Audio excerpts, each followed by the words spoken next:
Vamos lá, a gente vai falar um pouco de Brasil agora, dessa relação com Israel, né? O presidente Lula afirmou hoje na Itália que o Brasil não tem problema com Israel, mas sim com o primeiro-ministro Benjamin Netanyahu. Vamos ver. O Brasil não tem problema com Israel, o Brasil tem problema com Netanyahu. Olha que Netanyahu, no formato de governo, não haverá nenhum problema entre Brasil e Israel, que sempre tiveram uma relação muito boa. Nós sabemos o papel que o povo judeu tem feito, inclusive lutando contra a atitude do Netanyahu. O comentário de Lula centralizando as críticas em Netanyahu atenua o tom hostil que adotava nos seus discursos contra o Estado de Israel. Em fevereiro de 2024, por exemplo, Lula foi declarado persona non grata no país após comparar a ofensiva militar em Gaza ao Holocausto. O que está acontecendo na faixa de Gaza com o povo palestino não existe em nenhum outro momento histórico.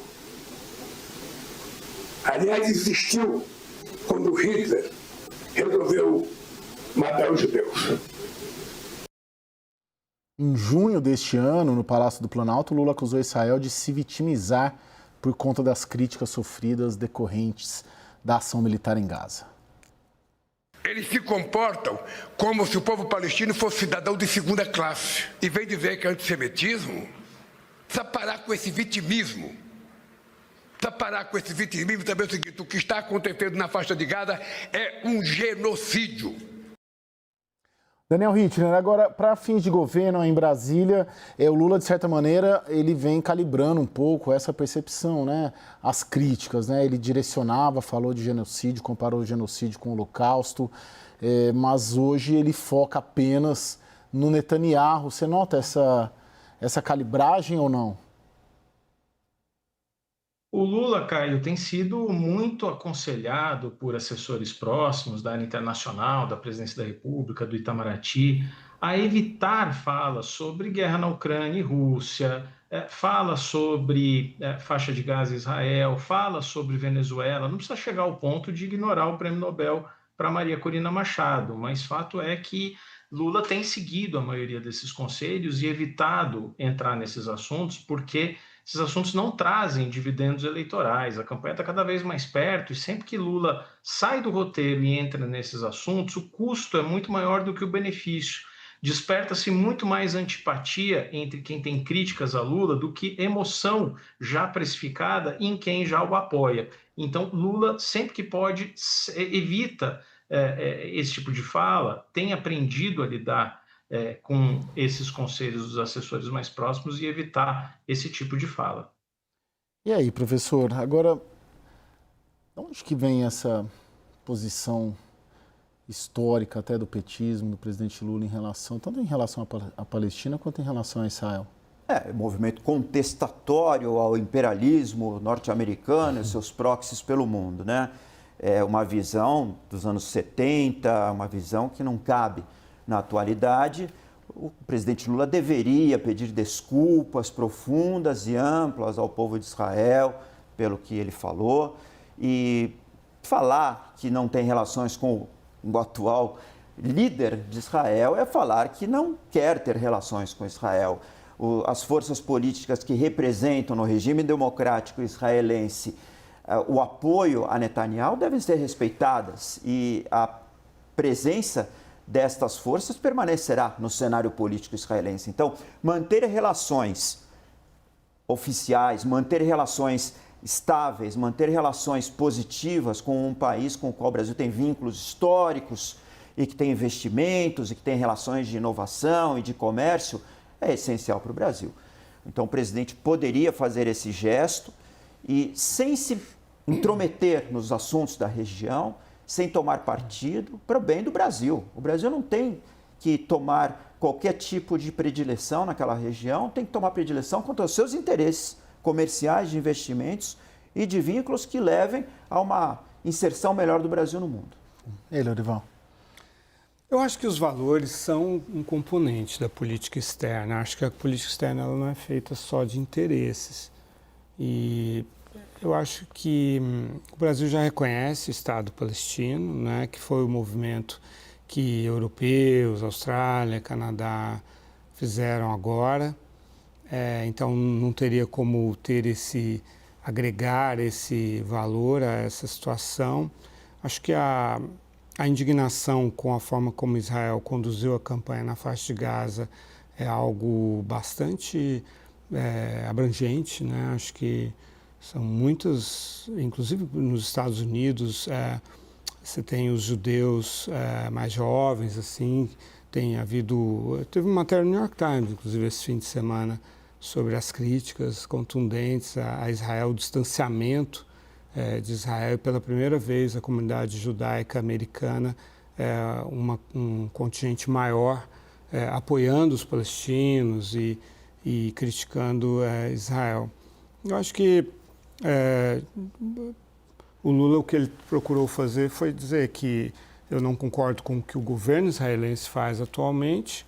Isso não significa não apoiar ou rejeitar o Estado de Israel. Acho que foi isso que ele quis dizer. E essa tem sido a mensagem de outros governos também.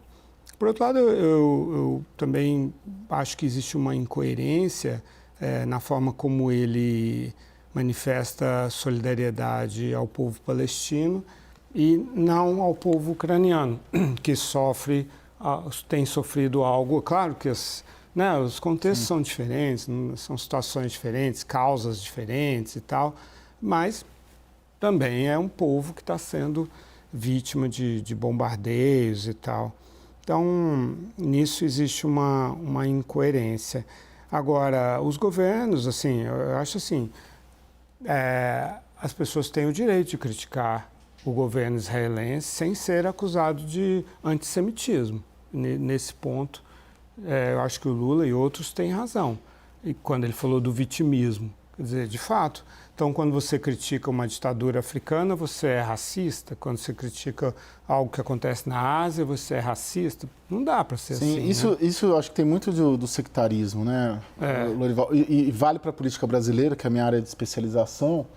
Você eventualmente criticar o petismo, o PT, não te torna um bolsonarista. Exato. Assim como você criticar o Supremo, também não te torna um bolsonarista, ou seja, fica colocando em caixas assim e separando, e se você tem que estar ali na visão deles para estar dentro de uma dessas caixas. Assim. Concordo com você. Agora, nós temos que ver aqui que Lula representa o Estado Nacional brasileiro, né? Fala pela voz de um país no cenário internacional. Tudo bem quando o Brasil tem coerência na defesa de certos valores e princípios, tradição da política externa brasileira. Tudo não tão bem quando ele demonstra incoerência quanto a isso. Então, critica Israel, não critica a Venezuela, não fala nada sobre a Ucrânia, não fala nada sobre outras situações pelo mundo em que há perseguição e há mortandade generalizada. Então, ou você tem uma política coerente, isso sim redunda em benefícios para você, do ponto de vista da apreciação política externa dos teus parceiros, ou você se cala e é guiado pelo teu interesse nacional, pela busca de negócios, pela busca de algum tipo de vantagem para o seu país. Nesse sentido, não se meta onde você não é chamado, onde você não tem capacidade de agir. Então, é essa inconstância da política externa que Lula representa nas suas manifestações com relação a Israel, que demonstra uma desarticulação, demonstra uma falta de preparo para lidar com toda a agenda internacional. Então, falar em genocídio, falar que é contra Netanyahu, mas não é contra Israel, não leva a lugar nenhum. Sim. Qual é a consequência para o interesse nacional brasileiro? Daniel, pediu a palavra?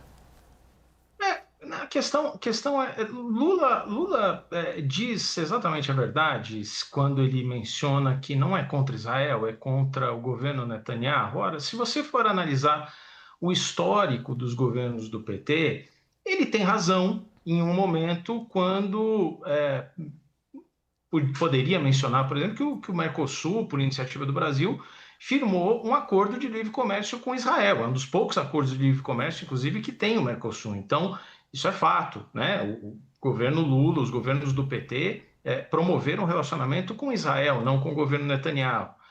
Por sua vez, os governos do PT passaram mais tempo nos últimos anos e nos últimos governos sem reconhecer e aceitar um embaixador designado por Israel no Brasil, como é o caso agora.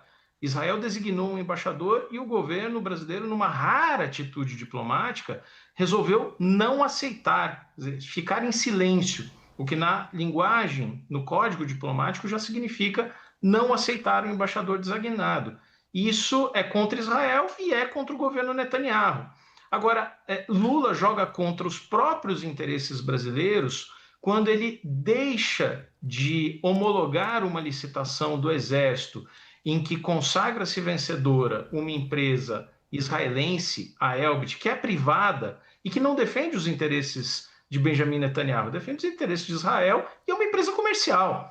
E sai perdendo o exército brasileiro, que é descredibilizado perante as empresas de defesa, porque fez um longo processo de concorrência internacional quando chegou ao julgamento de que a empresa israelense era mais habilitada para fornecer para o exército brasileiro, não pôde ser homologada a licitação. Aí Lula jogou contra Israel e jogou contra o próprio Brasil.